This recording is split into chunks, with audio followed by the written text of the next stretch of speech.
everyone, I'm Jessina Paris and I welcome you all to the discussion of 20 GK questions from CLAT perspective. इस video में हम ऐसे question discuss करेंगे आज ही के करंट अफेयर से, सो जल्दी से जान लेते हैं what are these 20 questions. The first question is, which of the following country was the latest to join the International Big Cat Alliance? इसका आंसर है नेपाल. नेपाल ने ज्वाइन किया है. Nepal themselves are home to snow leopard, leopard and tiger. तो ये इन्होंने भी join किया है IBCA. Question number 2. Which of the following is not among the 7 big cats? Tiger है, पूमा है, जैगुआर है, लिंक्स नहीं है. तो इसके अलावा कौन सा है? लेपर्ड है, snow leopard, right, cheetah and lion. Please remember all these 7 cats. Let's proceed to the third question. The International Big Cat Alliance focuses on the conservation of how many big cats? So मैंने already names बता दिए, उसको count करोगे तो कितना हुआ? 7 cats, right? So 7, इसमें से जैगुआर और पूमा इंडिया में नहीं मिलता है, बाकी के 5 इंडिया में है. Question number 4. Which of the following dance forms is not included in the NCERT Arts Education Curriculum? Bharatanatyam है, कथक है, ओडिसी है. All of these are classical dances of India. Classical dances. Garba is a folk dance, right? It's not a classical dance. So garba जो है ये आपका answer है जो arts में नहीं बताया है. Proceeding to question number 5. Which of the following is not among the textual references for NCERT's new arts curriculum? देखो, नाट्य शास्त्र, बृहदेशी, संगीता दामोदर, ये जो सभी आर्ट फॉर्म से रिलेटेड है, लेकिन अर्थशास्त्र इज रिलेटेड टू पॉलिटी, जो चंद्रगुप्त मौर्य के टाइम पे था, राइट? चाणक्य, दैट इज विष्णुगुप्ता या कौटिल्य, इन्होंने लिखा सेम नेम्स. सो अर्थशास्त्र आंसर है क्योंकि it is not part of the arts. Question number 6 क्या है? The 130th constitution amendment bill seeks to amend which articles? हमने देखा था आज के आर्टिकल में कि 75, 164 और 239 AA which talks about Delhi का स्ट्रक्चर. तो आंसर यहां पे दिया है as C. Let's proceed to question number 7. According to 130th Constitutional Amendment Bill, a minister will be removed if detained for how many days? अगर 30 दिन के लिए वो जेल में रहा है, अरेस्टेड है और उसकी सजा 5 years से ज्यादा वाला है, मतलब उसका जो ऑफेंस उन्होंने किया है, the offense is actually for more than 5 years, इतना सख्त पनिशमेंट है उनका, तो उनको मिनिस्टर से रिमूव किया जा सकता है according to the bill.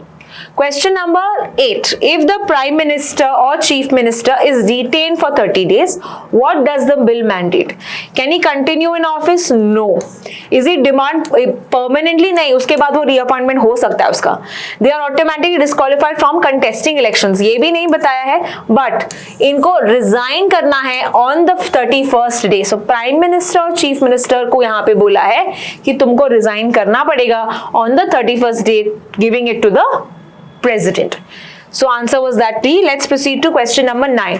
Under the current Representation of People Act 1951, sitting MP और MLA ये इनको डिस्क्वालीफाई किया जाता है अगर is arrested and detained. नहीं, ये तो 130th वाला बिल है ना, तो ये तो नहीं है. Convicted and sentenced to at least 2 years of punishment. Yes.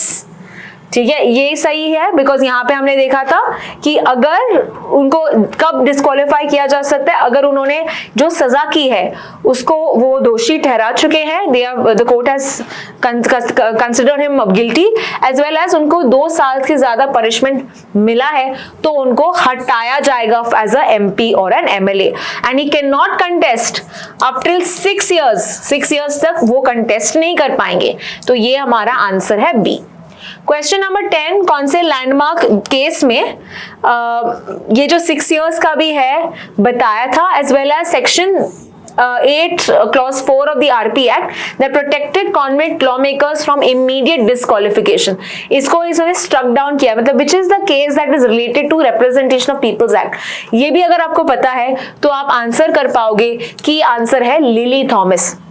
Okay, so section 8(4) था पहले, उसमें बताया था कि अपील कर सकते हैं अगेंस्ट दिस कन्विक्शन, बट अभी लिली थॉमस वाले जो केस था उसने बोला नहीं नहीं, यू कैन नॉट अपील, आपको डिस्क्वालीफाई किया जाएगा.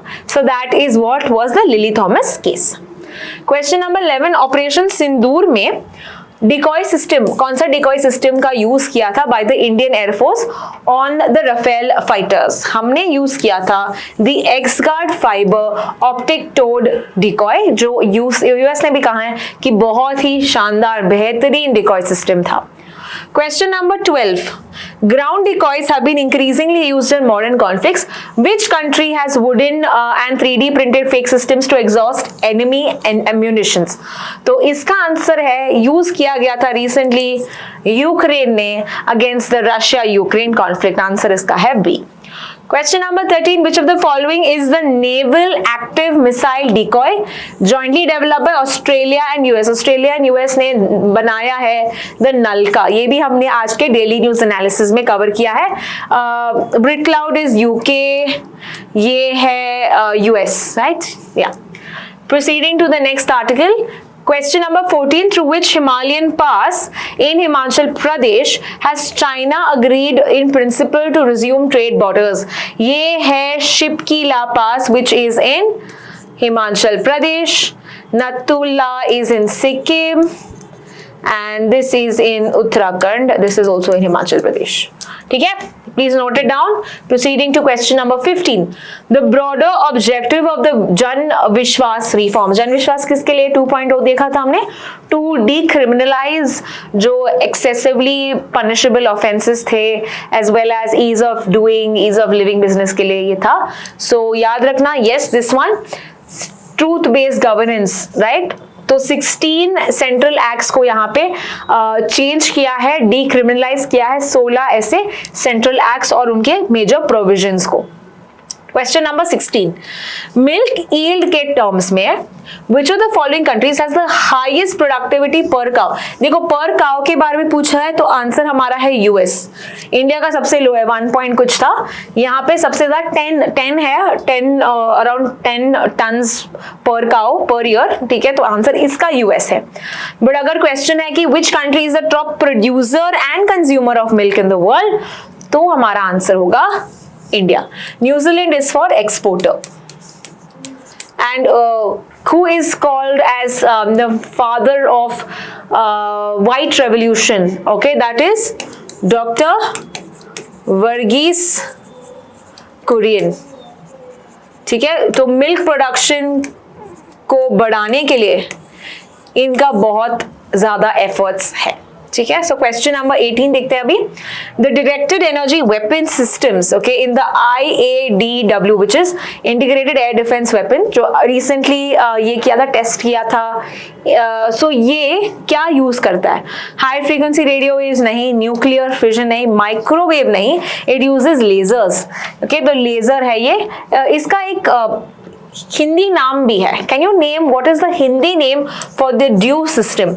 We had seen that in recent video, recent current affairs articles also.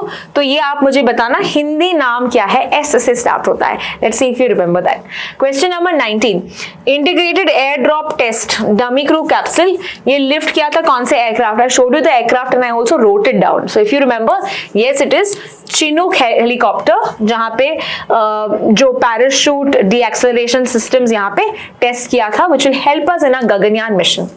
Question number 20. The maiden Gaganyaan human space flight mission will carry how many astronauts? It is going to carry 3 astronauts and mostly this will happen for 3 days. So let us see when it happens and how it happens. So this is all with regard to the 20 GK questions from that perspective. I hope you have got all of them correct. Thank you so much for watching.